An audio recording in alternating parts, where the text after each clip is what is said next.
Hey everybody, Johnny B. Good here, located still in Missouri. I just got up, took a 45-minute nap, and let's resume. I am traveling 57 north right now. We're about to cross into the Illinois state line, and I believe we're somewhere around coming up to Cairo, Illinois. Cairo would always have a special memory in my heart because growing up in the Philippines, we had a movie theater named Cairo. There was Cairo, Nation, Rocket, and then Rizal.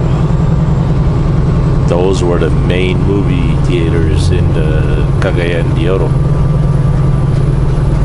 Welcome to the Mississippi River, MISSI-SSI-BBI.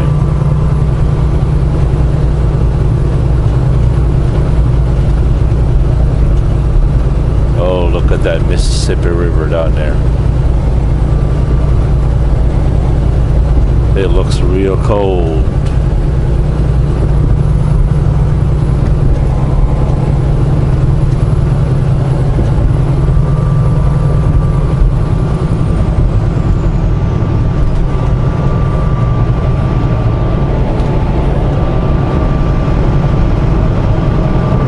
I don't know. Maybe I had to give up my gold wing, buy me a little boat, become a riverboat rat. There you go. There it is, Cairo, Illinois.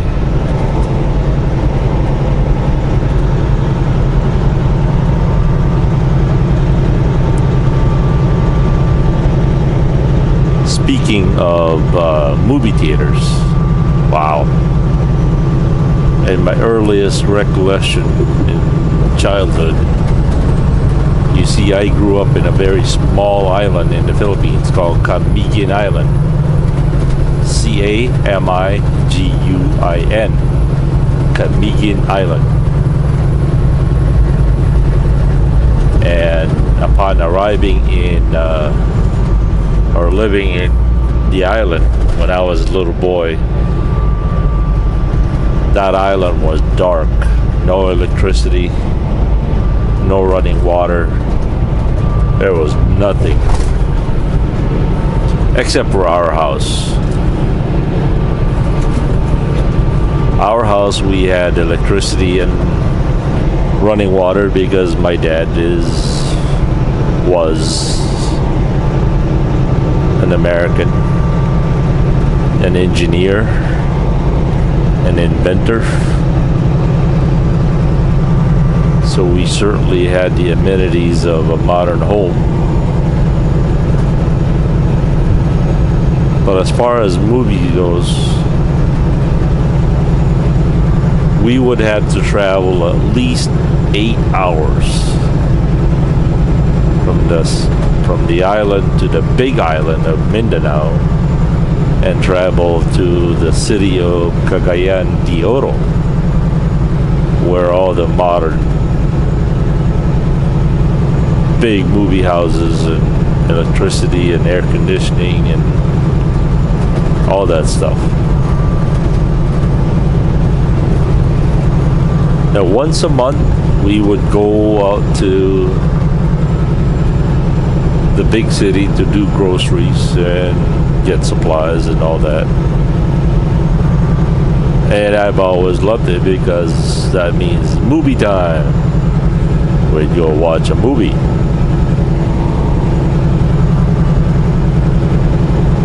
I remember growing up a little boy, I think the movie theater, the ticket was around 4 peso. And guess what? We had doubles. We had one movie after the other, back to back. You basically got in at what? The movie theater opened up at 1 o'clock in the afternoon, and you got out at 4 o'clock in the afternoon. And then if you really wanted to go to another movie theater to watch another movie, you'd hurry up to go to the other movie. And basically you could watch 6 movies in a day.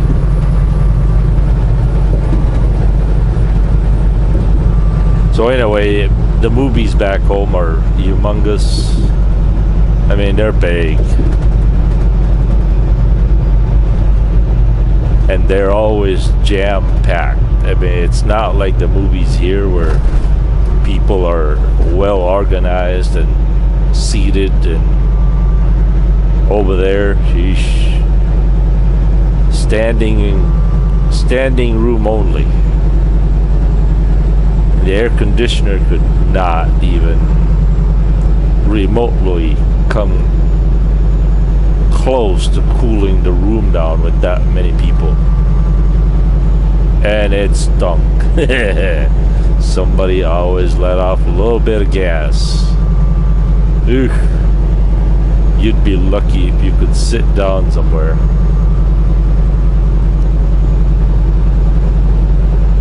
But the nice thing about the movies was, after watching the movie and it's time to go home to the island, most kids in my village never got out of the village, never got out of the island. So when it was time to go home, I would tell the movie with actions. It was Bruce Lee, Charles Bronson. It was mostly it was about the American and German War back then. A lot of German war. So I would sit during recess, I would sit in the middle of the crowd, and all the kids would listen to me tell them the story about the movies.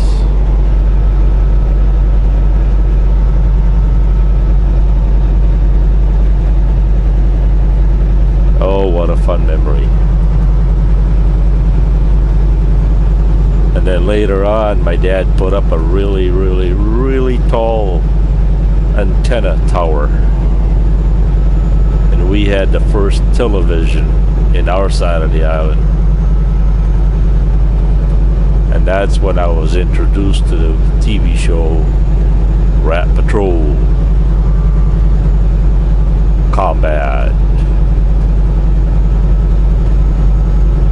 Oh, I tell you, we had everybody from our village to the surrounding villages at our house every night. Everybody be watching our TV.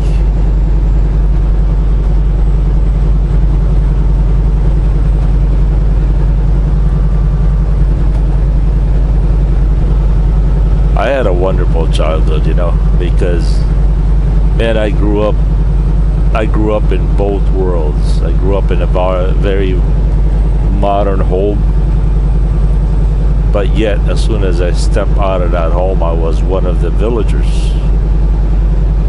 And of course, being one of the villagers, I was the only one with blonde hair, white complexion skin.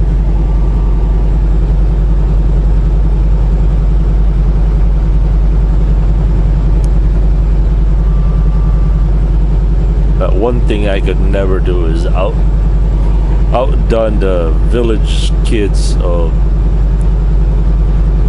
swimming, fishing, skin diving, climbing trees. I mean, they were just natural at that stuff.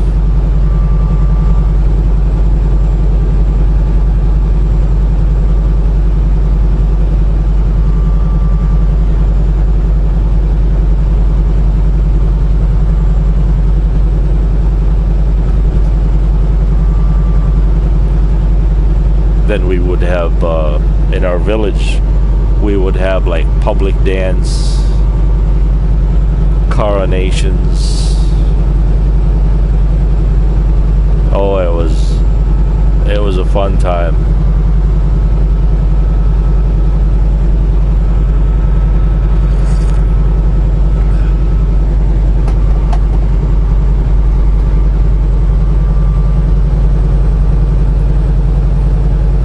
If I can remember correctly, every time the villagers, our village wanted to have a fundraising, they would select, oh, I don't know, let's just say 5 boys and 5 girls. And whoever can raise the highest amount of money gets to be crowned king and queen.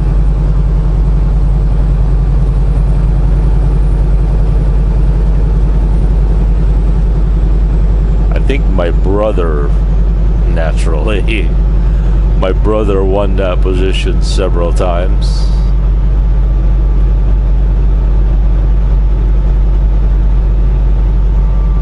But I would imagine my mom was gracious enough to stay out of it after that, to let other people win it.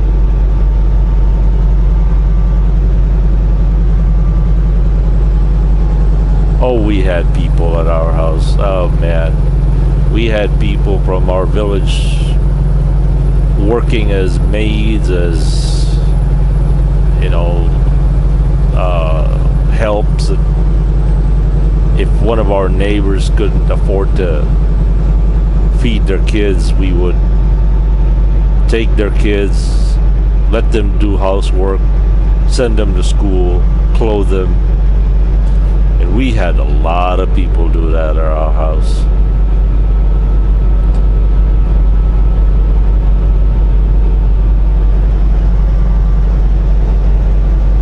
And of course, if there was something needed at the village, people would always go to my mom. I think my dad employed more than half of the people at the village.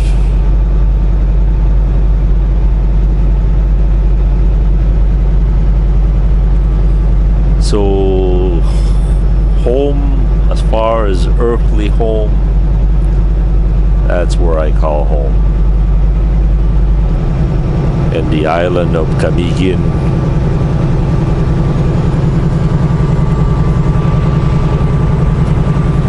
In the village of Liong, L-I-O-N-G,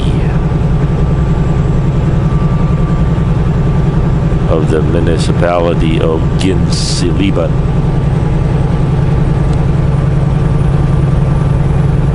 It has been about, I think the last time I was home was about 2001. That was when my dad died here, and he's always expressed his will to be buried home. And ever since, I couldn't afford to go home.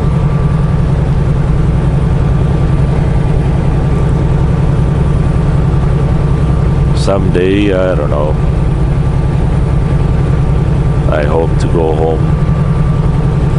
So many people now in our village has passed away.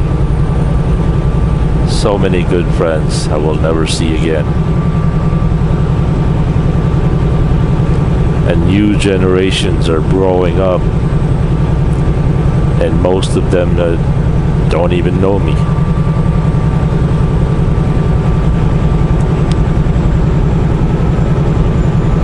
But I know that the day I go back, I'll be welcome as welcome home.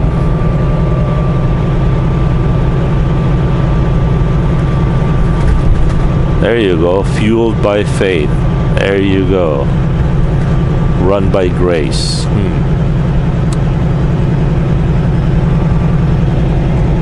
Okie dokie. We'll catch you guys later. Have a good and godly day. And cross your fingers that this camera will not die. Peace. There we go.